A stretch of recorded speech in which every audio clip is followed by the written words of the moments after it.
Hello, friends.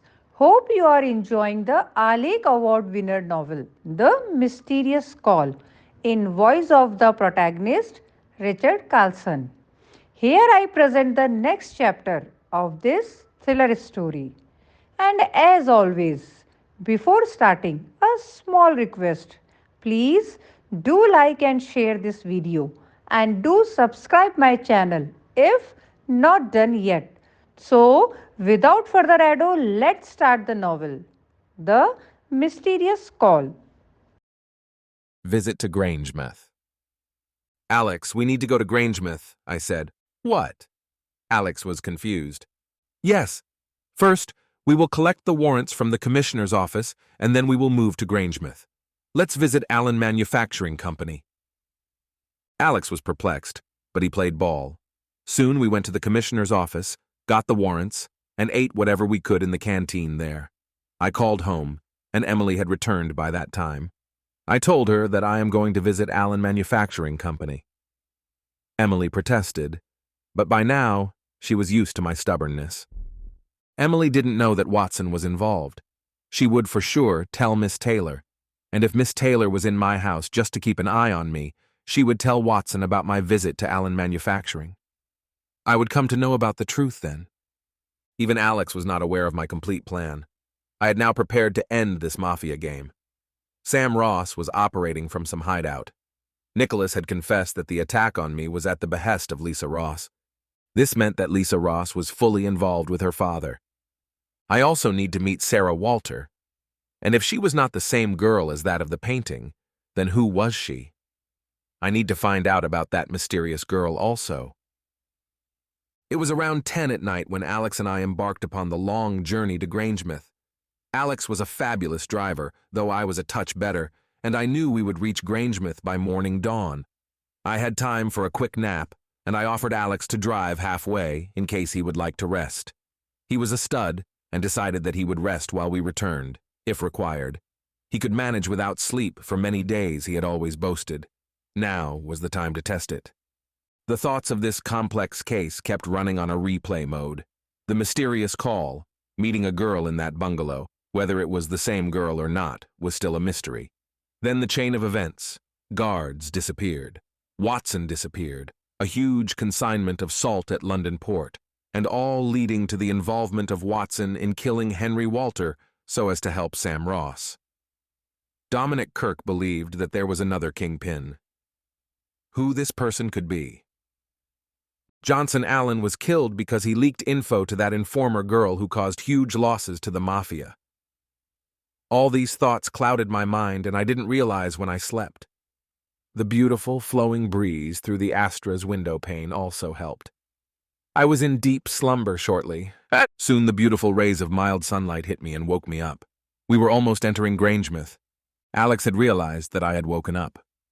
We shall soon reach Livingston. What is the plan? Alex asked. We are not going to Livingston. Take the car to Falkirk, I replied. What, Falkirk? Alex questioned. Carlsen Marine and Transport's office is in Falkirk, I said with intent. But what will we get going to the boat owner's office? Alex questioned. You know that the two boats hired by Allen Manufacturing belong to Carlsen Marine, I replied. But isn't that obvious? Both companies are in Grangemouth. Alex was still perplexed. That is. However, when you are involved in such dubious trades, you would not hire boats as well as trucks of the same company. I responded, with a glint in my eye. Alex did not understand much, but he swirled the wheel in his hands, and soon we were on our way to Falkirk. It was around 7 in the morning, and the blue hour was at its last leg. The Carlsen Marine and Transport office was large, and I could estimate that it would be around 150 square meters. The 3-story building was sprawling and covered most of the area. Sufficient space was available for the movement of vehicles, including large trucks. The guard at the gate was alert at that hour, and stopped both of us outside. The guard looked at both of us perplexed. The 2 London police officials in their uniform got down from the official Vauxhall Astra and walked towards him. He did not know what to do. He said politely, "Yes, whom would you like to meet, sirs?" "The owner of this company," I said in a stern voice. The office opens at 9, the guard said. He was still completely cautious. It seemed unlikely that the morning guard, who was completing the night shift, was so alert. It meant that he had just arrived, and that meant there was someone important in the office. I deduced. "We will wait inside. I guess there might be some waiting room," I insisted. "Sirs, I am extremely sorry," the guard replied. He firmly clenched the butt of the rifle that was hanging on his right shoulder. I could guess from his body language that he was ready for a fight. "What if I say we have a warrant to search and seize?" I said firmly. The guard calmed down a bit and was confused. He said, "Can you show me the warrant, sir?" "For sure," I said. I looked at Alex, and before the guard could have understood anything, Alex handed him a well-placed strike to the vagal nerve in the neck, and the guard passed out immediately. Though the guard wouldn't remain unconscious for long, but that much time was enough for us to confine him with rope and gag his mouth with our handkerchief. We threw him behind the thick grass, and Alex took the keys that were attached to his belt. We opened the door and went inside. It was a huge place, and after around 150 feet of walking, we were at the main office door. Before we would enter, I took a quick look at the back of the building. I saw some plantations, and if I was not mistaken, I saw the same trumpets and flowers, signifying it to be a Lakshmi plant. I looked at Alex and whispered, my suspicion was right. This Andrew Carlsen, the owner of this company, is hand in gloves with the mafia. "How are you so sure?" Alex questioned. I pointed towards the plantation behind the huge building. Alex had a peep, but he was still confused. We both entered the main gate. It was not locked, and there was no one on the ground floor. The guard was right. The office would open at 9 a.m., and thus no one was there at that hour. We were cautious, and with our respective Smith & Wesson Model 10 and Beretta M 1951 pistols in our hands, we slowly combed the office. It was a usual marine and transport office. I had seen a truck and a small boat also lying outside. We heard some voices, and I gestured to Alex that it was coming from the second floor. We cautiously moved towards the second floor and saw that the middle room, which displayed the signboard Andrew Carlsen, MD and CEO, had two people. The lights were on, and they were discussing something, though the voices were not clear. The wooden door had a glass window from where we had a quick glimpse. Fortunately for us, the two people were too engrossed in talking to each other. They didn't notice our presence. I pointed towards Alex, and in a seamless manner, Alex kicked the door open, and we both were inside. "Hands up!" I shouted. The person who was sitting facing us in the main executive chair stood up with hands in the air. I could guess he was Andrew Carlsen. His guest, who had his back towards us, also slowly got up. "Turn!" I shouted to that person. However, before we could understand, the other person kicked his chair with wheels, which hit me and Alex fiercely, and we tumbled down. Before we could act, in a lightning-fast manner, the other guy jumped out of the window from the second floor. I followed him and peeped from the window. I saw that the person had fallen safely on the ground using the overhanging eave at the edge of the floor protruding outwards. He was no mean person, but a trained guy who could jump from the second floor unharmed. He got up and ran towards the back of the building, from where we could not see him anymore through that window. Alex thought of chasing him, but I gestured him to wait. I and Alex both then went near the guy who was still standing at the other side of the long table. "What's your name?" I growled. Andrew Carlsen," the person said while gulping his saliva. "I guess so," I said. "Can I put my hands down?" he requested. He was a fat guy, with his belly protruding so much that I never thought he could be of any danger to us. I nodded, and the person put his hands down and sighed in relief. "Who was that guy?" I asked. Andrew didn't answer and was still thinking. "Sam Ross," Alex intervened. Andrew was shocked. "How do you know?" He instinctively asked Alex. "Wild guess," Alex said. I was not sure whether it was good of Alex to hint the answer to Andrew. I wanted Andrew to answer on his own about that person. Nonetheless, I asked, "Why was that mafia lord in your cabin at this hour?"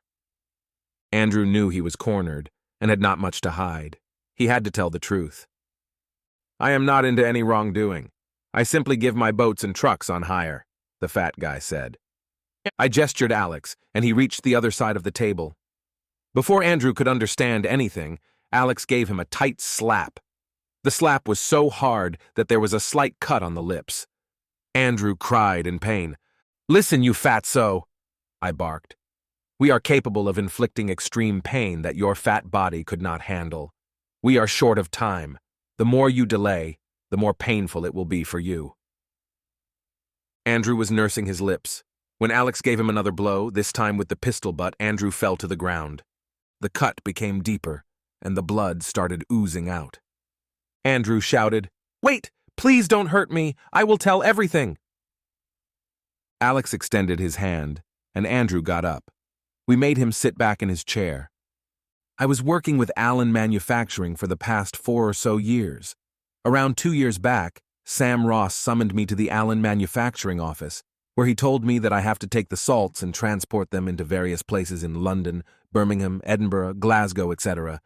I used to provide my trucks for hire. "You have a Lakshmi plant in your backyard in your office. Can you explain that?" I growled. Andrew got up from his chair and started walking. He said, "I was asked by Sam Ross to grow these plants here. If they were grown in Allen Manufacturing's office, someday they would get caught, though the main place was my farmland, where I grew this plantation." "Why was Sam Ross here?" Alex questioned. "In the past few days, my trucks got caught by the London police, and then Sam Ross wanted me to ship through boats. I got the whiff that someday I would be in trouble because for the first time in the past 2 years, the trucks were caught." "You then tried to blackmail Sam Ross?" I questioned. "Well, kind of. I did not send the full quantities in boats. There were 4 boats hired, but I sent only 2. The other stuff I shipped with my own transport. I also sent a 3rd cigarette boat to keep an eye on these boat shipments. And as usual, the first boat was caught by customs, and thus I had to ask my people to leave the boat and run away."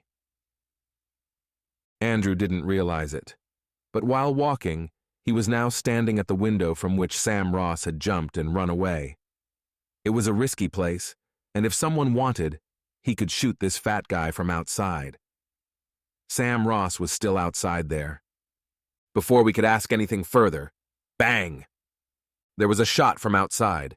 The aim was so accurate that the bullet pierced Andrew Carlsen's heart, and he fell to the floor. Alex went to the window and saw that Sam Ross had fired the shot from his car. The guard whom we had sedated was also sitting in that car. Alex fired back, but Sam Ross ran away. "I could tell you a big secret," Andrew said while clutching his heart. He was shocked by the treachery of Sam Ross. I knew that Andrew was hiding something big, but now he wanted to disclose. "Yes, Andrew," I said, lowering my ear to his mouth. "Ah, the drug mafia. Sam, no, Henry. But Andrew died before he could say anything further. I was shocked. I did not know what to do. This was not our jurisdiction. The local police could arrive at any time, and things could get worse. We had no permission from Tullyallen Castle. It was the name for the Scotland Police Headquarters where the highest authority, the Chief Constable of Police of Scotland, sat. I gestured to Alex, and we both ran away from that place, and soon were in the Astra. "Let's visit Livingston," I said. Alex had driven the car to Livingston. The factory of Allen Manufacturing was vast, resembling any other salt factory. It was nearly 8 in the morning, and we expected the factory to have already started its operations. The guard stood outside, spotting the 2 uniformed police personnel approaching him. "Sir, how can I help you?" the guard politely inquired. "We're here to visit the factory and meet the owner." "Are you investigating the death of our owner?" the guard asked. "Yes," I responded.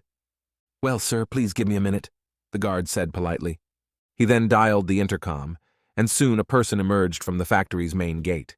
He was of Indian origin, thin, tall, and slightly dark-complexioned, in his mid-30s. He politely introduced himself. "I am VJ, the manager of this factory." "Please come in," he said, and led us through the main door. We walked for about 100 feet until we reached the main administrative building. "Would you like to have coffee or something?" VJ offered. "No, thanks. I would like to have a tour of the factory. I replied. Very well, Vijay agreed. Vijay then took us inside. It was another 5 to 7 minutes walk when we reached the huge factory. This is the place where evaporated salt is produced, Vijay said. He was more than cooperative and did not ask for any warrants, etc. That surprised me. He was coming across as he wanted to help us investigate the death of his company's owner. He showed us a huge place and said, "At this place, the seawater is stored." He then took us a few meters ahead. He continued, "The water recycled from the evaporated process is pumped into the salt deposit. Then the water dissolves the salt to form saturated brine in the cavern." Vijay showed us the cavern on the map that was displayed there. It showed the process of evaporation salt manufacturing. The resulting brine is forced back to the surface by pressure created by water entering the cavern, Vijay said to show the map. I and Alex were looking with complete concentration. I was trying to find whatever I could. The brine is then boiled using steam, which causes water to evaporate and crystals to form, after which the salt is centrifuged, dried, cooled, screened, and packed for distribution to customers, Vijay said. He showed us all these places physically as well. I found nothing unusual, either in the factory or in the process. Rather, I found it mesmerizing that everything was so clean. What are the shifts? I asked. We have only one shift, from 9 a.m. to 5 p.m. People will start arriving shortly, Vijay replied. Why are you here so early in the office then? I inquired. I had to clean the factory, and last night we had some people clean it. You cleaned the factory in the middle of the week? I asked suspiciously. We don't follow any specific pattern and clean whenever required. The cleaning has just been completed, which is why I am in the office, Vijay explained calmly. So you produce only through one method? I questioned. No, we also use the rock salt production method, where we do underground mining. Then you might have explosives and corrosives too, I noted. We do have highly corrosive acids and explosives, Vijay confirmed. I nodded. Do you want me to take you there? Vijay offered. Yes, I wouldn't mind a full tour, I accepted. Vijay then led me to the area where rock salt production was carried out. It was the second oldest method of producing salt, underground mining. This was probably the most dramatic method of gathering salt. Large machines traversed vast cave-like passageways, performing various operations. Accompanied by Vijay and Alex, I descended into the shaft. I could see there were two shafts, one for humans and one for materials. At that time, there were no activities, but I gathered that the operation of undercutting was done first. Large machines cut a slot of around 10 feet in depth across the bottom of the solid salt wall. Then, on the smooth floor, salt was picked up after blasting. I did not find anything unusual. What I did not understand was how, in this complex scenario, they would convert drugs into powdered sugar with the help of the latex of the Lakshmi plant. Then I asked Vijay, "You use the huge corrosive acid for what purposes?" "Well, for the same things. We use the explosives," Vijay replied. "But explosives would be handier than acid," I pointed out. "True. That's why we don't use acid much," Vijay responded. What Vijay was not aware of was that I could spot things that others generally missed. "How much do you produce?" I suddenly asked. Vijay was surprised. It took him some time to make a calculation. "You are the manager of this factory and you don't know your total production," Alex teased. "Well, it's around 10 million metric tons," Vijay eventually said. "How many factories does Allen Manufacturing have?" I asked. "We had quite a few in the past, but at present I'm not sure how many of them still exist," Vijay admitted, showing his lack of knowledge on this subject. "Do you know your sales figures?" I inquired. "Not much. Our role is to produce and send it to various warehouses across Britain," Vijay replied. I then conducted a quick scan of the entire factory, hopping here and there, with Alex following me. After about 20 to 25 minutes of scanning the factory, I couldn't find anything unusual. "Thanks, Vijay. You were extremely helpful. If we need anything, I'll get in touch with you." I expressed my gratitude. "Sure, officer," Vijay replied. Alex and I left the factory. There was no sign of the Lakshmi plant at the factory. I'm confused. Where did they use to camouflage the drugs? Alex asked as he drove the car. I can now understand the entire game, I remarked. What? Alex inquired. Yes, Alex. Allen Manufacturing is the one where they would camouflage drugs, I stated. What? How could you say that? Alex questioned. I'll answer all your questions, but first, take us to the University of Edinburgh, I requested. Okay, sir. Alex nodded and drove the car towards Edinburgh. Edinburgh was approximately 30 minutes away from Livingston. I'm dying to learn, Alex commented. It was simple. Andrew Carlsen, the owner of Carlsen Marine and Transport, Johnson Allen, the owner of Allen Manufacturing, Sam Ross, the Mafia Lord, they were all in this together. Allen Manufacturing would produce substantial quantities of salt and camouflage drugs as salt. Then they would mix them and transport them through Carlsen's trucks across Britain, I explained. But we didn't see any place in the factory where they would camouflage drugs. There was no Lakshmi plant, Alex pointed out. My dear Alex, we saw it with our own eyes. The difference is that you didn't register it, I said somewhat condescendingly. What? Alex was bewildered. The second method, rock salt mining, was nothing but a facade. It's the place where they would camouflage drugs with powdered sugar or salt, I clarified. How are you so sure? Alex asked. Because there isn't any rock salt mining in Scotland, there can't be, I asserted.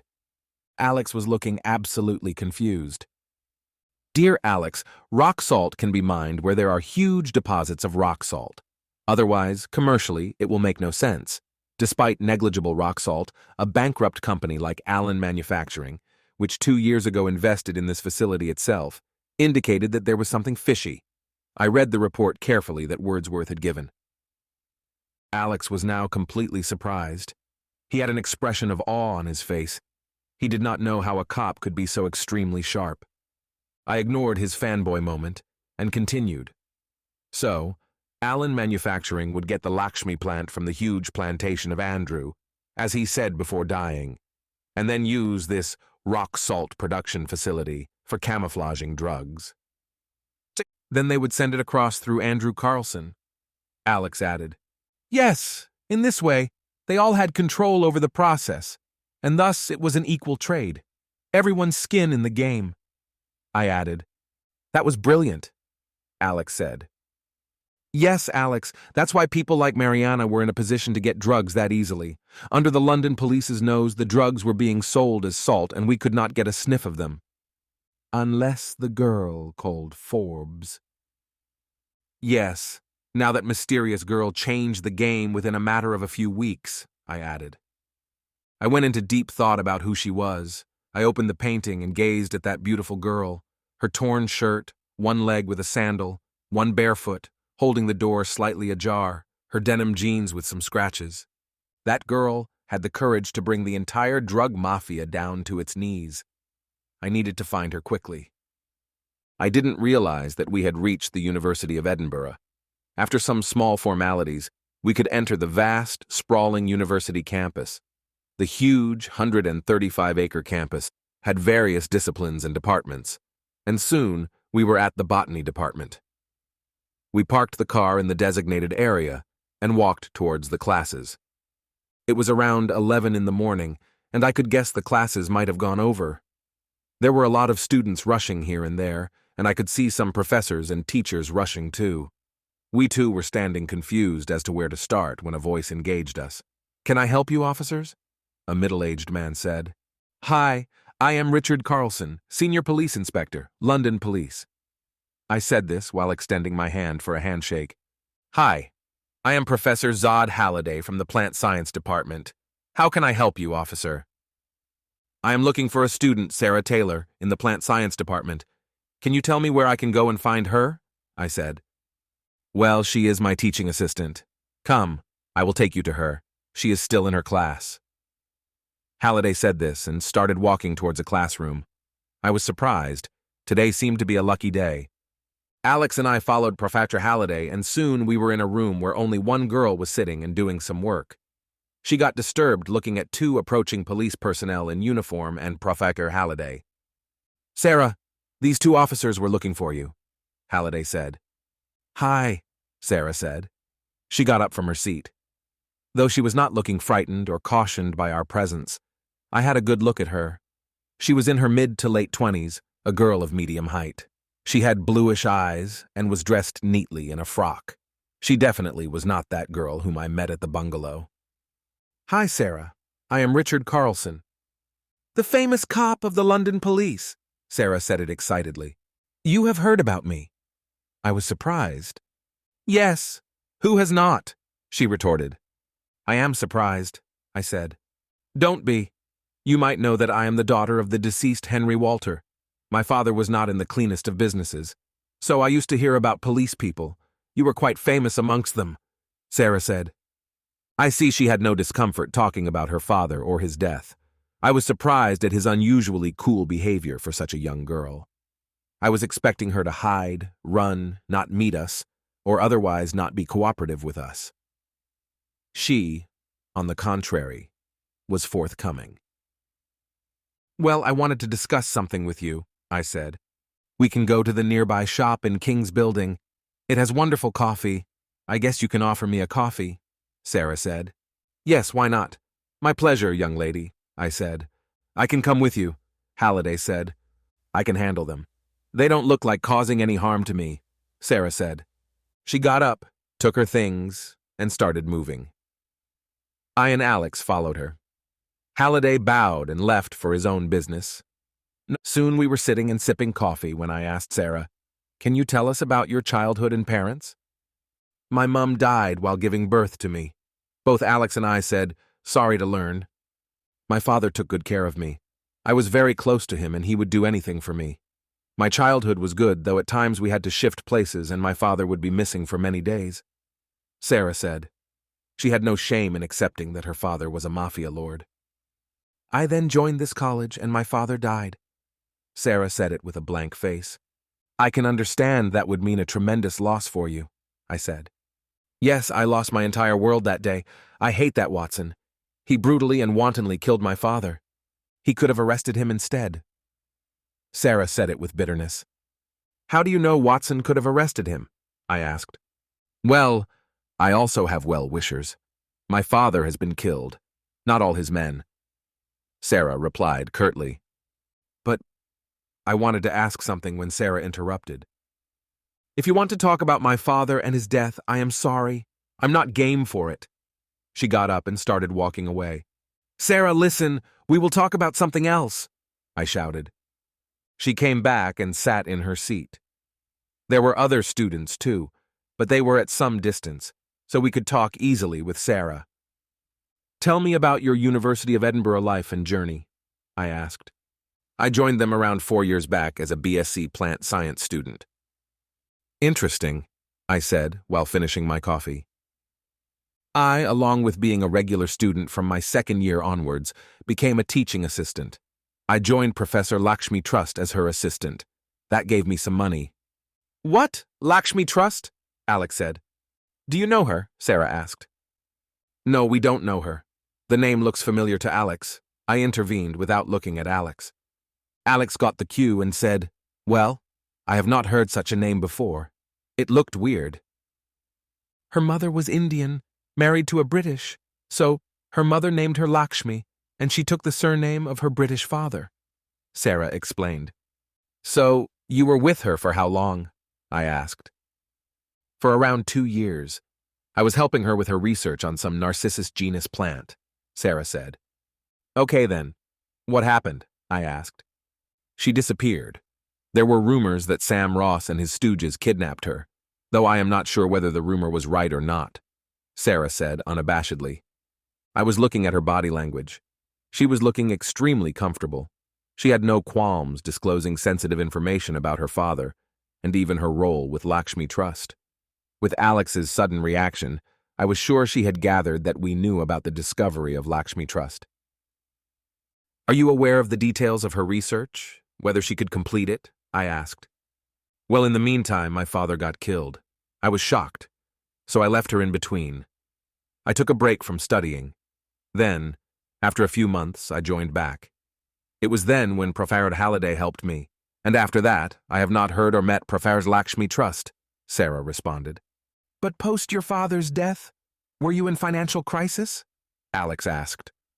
Though looking at her dress, shoes, etc., I didn't see her in any financial crisis. Well, actually not. My father had kept a lot of property for me. And more so, I used to get paid for my teaching assistantship. So, I never found myself short of money. It is enough for my needs, Sarah responded. Anything else that you think we should know? I asked. Well, nothing specific. However, since you asked about Professor Lakshmi Trust, you should know that Lisa Ross was her favorite, Sarah said, looking left and right. What? Lisa Ross? I asked. Yes, the daughter of Mafia Lord Sam Ross, Sarah said with a front. Was she also a plant science student here? I asked. No, she was a chemistry student here. However, she was extremely close to Professor Trust. When my father died, I had taken a break. At that time, I am told that she was the one helping Professor Trust. But then both of them disappeared. Both disappeared together? I questioned. No. First, Professor Lakshmi Trust disappeared. Lisa Ross was a student here and she continued. But then, around a few months back, she also disappeared. There is a rumor that she somehow did not gel well with her father now, Sarah said. She didn't gel with her father. How could you say so? I asked. Sarah got up from her seat and started walking away. I told you whatever I know. I have to rush as I have another important class to attend. She didn't wait for any response from our side and left the coffee shop, and we could do nothing but see her going away. Both Alex and I were not sure whether Sarah had helped us or confused us with whatever she had told us. As per her, Lisa Ross was involved with Lakshmi Trust, but Lisa Ross now had sour relations with her own father. Something was not adding up. What's next, Chief? Alex queried. I have a hunch. I want to confirm it. Arrange a meeting with the Director of Student Systems and Administration Directorate of the university, I said. Soon, we were sitting in the office of Carrie Godfrey, the Director of Student Systems and Administration Directorate. We had already requested that we wanted to see the student details of Lisa Ross, as we were investigating multiple murders at Bungalow No. 9 of Notting Hill area. And it seemed Lisa Ross was there at that time. Godfrey had a large register before him and he opened it up for us. He was a person in his late 50s with bald hair and exceptionally fair skin. His tender hands opened the register, and soon we were looking at the details of Lisa Ross. My premonition was right. Lisa Ross was the same girl as the painting. I unrolled the painting scroll and presented it before Godfrey. Mr. Godfrey, can you confirm she is Lisa Ross? I asked. Godfrey nodded in a moment. The painting made by Mariana was so clear that it looked like a photograph rather than a sketch. Godfrey understood that there was something wrong. I met this girl 2 days back at the crime scene before the offense was committed. Can you tell me whatever you know about her? Godfrey nodded and settled back in his leather chair. Alex and I were waiting for his response. He slowly settled down and said, Well, Lisa Ross indeed is the girl in that sketch. She joined us around 2 years back as an MSc Medicinal and Biological Chemistry postgraduate student. Both Alex and I were listening with full intent. Alex was making notes in his diary, too. It was getting too much for him to remember just based on his memory. She then was helping Professor Lakshmi Trust in her research, I asked in between. Who told you it is rubbish? Godfrey said. Then? I asked. She hardly used to meet Professor Trust. She was pursuing her course. It was a 1-year course. But by the time she could finish the course, Sarah attacked Lisa Ross. What? Sarah attacked Lisa? I was shocked. Yes, Sarah's father was killed in a police encounter. However, Sarah blamed Lisa's father.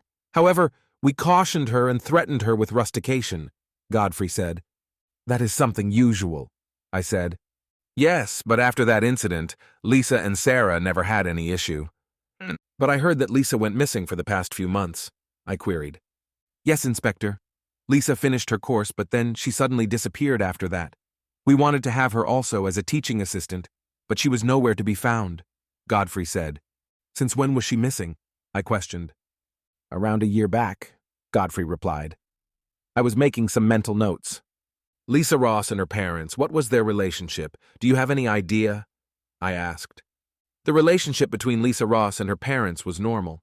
They had divorced long ago, and Lisa's mother had shifted to the U.S. by marrying some businessman there. Lisa stayed with her father. However, just before she went missing, there was a rumor that she was telling everyone her father was not his usual self. Something was amiss about him. Can I have pictures of Lisa Ross and Sarah Taylor both? I said. Yes, sure. I will get it arranged, Godfrey said. We thanked him and came out of his cabin. We thought of meeting Sarah again, but she was not to be found. We asked about her hostel and went there. She was not there. After meeting us, she had disappeared.